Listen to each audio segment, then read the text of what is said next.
Good morning and welcome to the Treehouse. This is Kag with a View from Above tarot reading for Thursday, September 5th. Yesterday we had a reading that I have entitled, Let's Take a Pause. And there was some darkness in that reading. There was also some heaviness from the day before on September 3rd. And so I went out to look at the astrology. And again, there's my disclaimer. I am not an astrologer. And so I want to direct you out there. But the planet Pluto has been retrograde for a while, and it moved from Capricorn into Aquarius. And now on September 3rd, its retrograde action has now brought it back into Capricorn. And so this is a very heavy energy. And so I want to just, if you are interested in that, to go look at what the astrologers have to say about that. And the reason it even came to mind for me was just the fact that the reading for Tuesday the 3rd and then followed by yesterday's for the 4th just felt heavy to me. And as I pick up the cards this morning, I feel like they are heavy again. And so I decided that we would do a reflective reading, just kind of see where we are today. Yeah, a lot of heaviness. So remember that this reading is for the collective, and it is not likely to resonate with everybody. And I really want to encourage you to just take what resonates for you. And you may find that there is a card or a couple of cards that resonate for you, but that the whole reading really doesn't fit for you. That's okay. Just remember that these, because I'm doing these for the collective, they're so general that I can't really answer any particular question at this time. So breathe, be okay. And if it feels a little heavy, maybe just let that go. Okay, so we are doing the Centennial deck today. And again, we're going to do a reflective reading. And I have shuffled deeply before we started and a little more while we've been talking. And we'll do the cut, and then let's look at what's out there. All right, that is the present. This is what our integration needs to be. This is our unconscious. This is the influence from the past. Here's what's on our conscious mind and the direction that we're headed if the energy remains the same. Deep breath, and let's get to it. Oh, so interesting. That was the last card. That was the future card from yesterday. So it feels to me like these are connected, but we'll see how it shakes out. The Seven of Pentacles is the card of let's just let it be for the moment. He is reflecting on what it is he has planted. And it is a season of harvest now as we are in September. And so he is taking a break, taking a pause, looking at what it is that he has planted and seeing if this is really what he wants. The pentacles are separated into a 6 and a 1, or an ace. And the 6 of Pentacles has to do with the giving and receiving of help. And the Ace of Pentacles is a new opportunity that takes a lot of work. So it's interesting to see how Pamela Coleman Smith separated those in this particular card. But it is a card of just what's going on here. What have we got going? Not doing anything, just looking at it. And he is holding a pole, but it is brown, and so it is really reminiscent of a wand, which is the determination, the suit of determination and will. Integration, temperance, and that is a card of being grounded, of being balanced, of being calm, and it is an alchemical card. The angel here is pouring liquid from one cup to the other at an angle, which is impossible for us to do. We can't do that. So the angel is doing something magical, if you will, with that water in those two cups. And sometimes when we are able to stay calm and really balanced in a situation, it does feel alchemical. And so to be balanced while we're looking at this seems like a good place to be as we're integrating whatever it is that we're thinking about this situation. The unconscious is Judgment card, and the angel is blowing the horn here, perhaps after this sort of balanced place, to wake the dead. Here is something that you need to know, is basically what the angel is saying. Blowing the horn, just like a warning on your timer that something is done in the oven. This is to say, what have you learned? What do you need to know?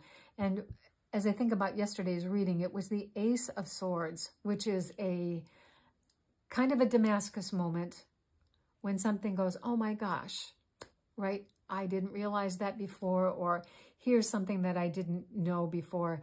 This is actually a lesson of what has come before that you now recognize, or that we now recognize, that may be instrumental in trying to evaluate what this is. The influences from the past.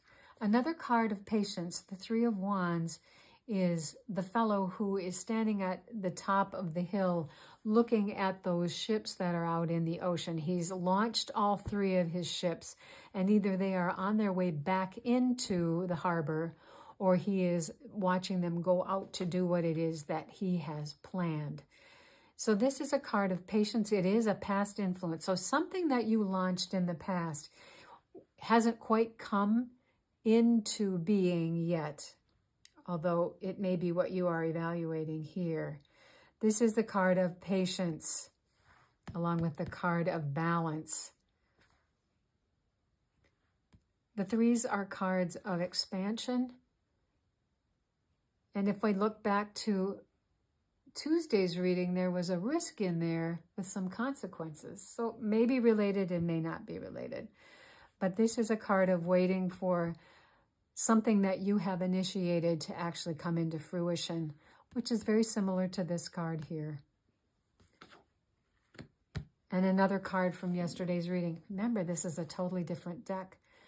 This is the card of making a decision based on your own intuition. She is prepared to defend herself. She's blindfolded herself so she can really drop down into her feelings about making a decision. And maybe she's not ready to make a decision yet. What to do about the situation here with what has been put into place. The energy going forward, interestingly, is a card of ultimate success. This is the Ten of Pentacles. This is the card of abundance. This is the card of working really hard to get somewhere and finally reaching the pinnacle of accomplishment. This is the card also of legacy, of something that is significant enough that you will pass it down to others, to your children if you have children, to others if you are finishing up a project. But this is a card of great success. And success, we know, comes at the end of really hard work for the most part. I mean, sometimes we have successes that are just no-brainers. But this feels to me like you are moving towards something that is ultimately very successful. Certainly not easy, and taking some time to get there. But ultimately a card of success, a hard-won success that has required patience and balance and new lessons and stepping back to consider and cogitating on revisiting what you have already planted, but ultimately a card of great success.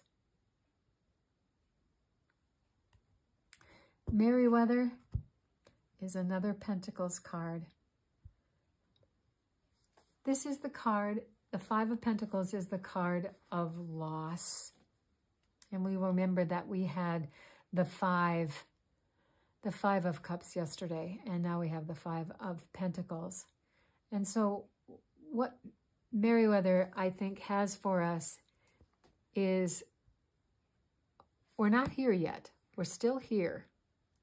And so there is some concern about not having what you need. And that may be the wisdom that's coming from this consideration here. There's something yet that's missing, and maybe that's what this decision is about. I do want to point out that there are 5 pentacles here and there is an anchor. And these 2 people are outside in the snow. It's cold. They're obviously injured and cold and hungry. They are outside the church. They may need to go inside the church to ask for help. And if you look at the top here, there is just the beginning of the 6 of Pentacles coming in. And it is an offer of help from within that church. If you are feeling like you are without and you need something, sometimes we need to ask for help. The 6 of Pentacles is the guy giving the breadcrumbs to the beggars. And so that is, again, a card of asking for help or receiving help or giving help. So I think Meriwether is telling you that if you are stuck here and not here yet, that maybe an infusion of help, which you are going to have to go in and get yourself. It's not just going to be handed to you. You're going to have to go into that church and ask for it in order to get a better perspective on what you need to do in order to make the decision that will lead you to this abundant place. Not necessarily a bad card, but it can be a card of, I'm done feeling sorry for myself. I'm going to go get some help in order to help me make the decision in order to move to this place. Sometimes I call it the boohoo card, but I don't mean to be glib about that either. So there it is. Abundance on the horizon. If you can work yourself through looking at what it is that you have done, what you need, making a decision perhaps with some help. You also had some kind of wake-up call to something that you understand about this situation. So again, a little bit on the dark side, but not as bad as yesterday's was, I think. This is about asking for help and getting to this place of abundance. So I hope that this was helpful to you. If it was, please like, share, and subscribe. And remember to take only what resonates for you and leave the rest. I welcome you to come back again to the Treehouse tomorrow, and we will take another view from above reading and see if this heavier energy persists. So in the meantime, blessings.